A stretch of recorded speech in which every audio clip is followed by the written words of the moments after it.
6 fires at 6 black churches in 5 southern states over the past 10 days. Fires in Charlotte, North Carolina, and Knoxville, Tennessee are being investigated as arson. One in Macon, Georgia is listed as suspicious. There was a fire at Tallahassee, Florida, which was supposedly caused by electrical problems, but they're still investigating it. There is one in Gibson County, Tennessee, that may have been caused by lightning. They're not sure. And one burning in Charlotte is being investigated to see if it could have been a hate crime. So, that's what's going on in our post-racial America. Meanwhile,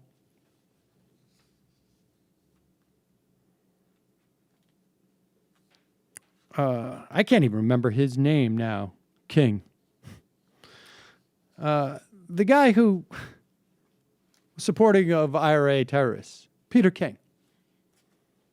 Representative Peter King said he totally disregarded a new study by the New America Foundation that white supremacists, anti-government extremists, and others have killed nearly twice as many people as radical Muslims since September 11th.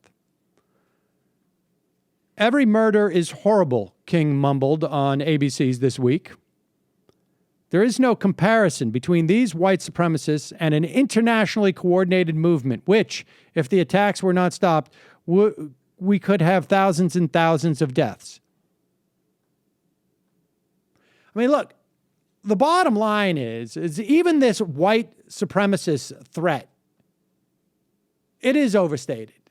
Just as is the threat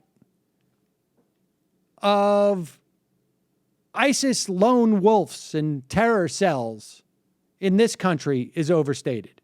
Now, it may be the case over the weekend, or I should say over the weekend or into last week, that we had these attacks in Tunisia and France.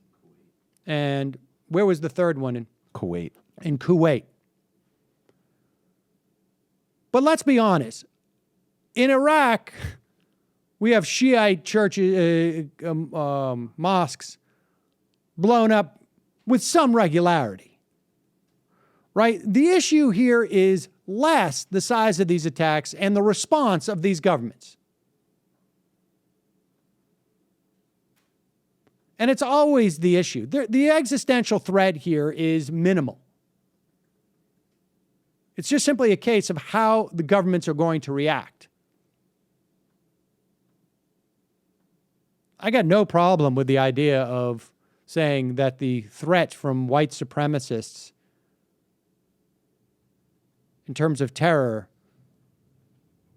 are overstated if you say that across the board with all terror in terms of it existential. It is a problem that should be dealt with, and we should be applying the full resources of the federal government in terms of police action. But when it comes to, what's amazing is that you never hear of the idea of systemically stripping the rights of, let's say, anti-abortion protesters or of conservative gun owners. You don't hear the FBI is planning to sort of stake out NRA meetings.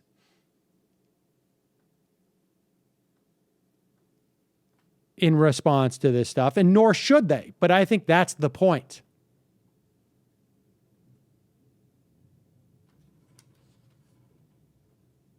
So, but there is Peter King. To compare these deranged white supremacists with an organized international terror movement, that's the New York Times at its worst. You see, if you're a white supremacist, you're just deranged. There's nothing systemic about that. I mean, really? Systemic white supremacy? Who's heard of such a thing?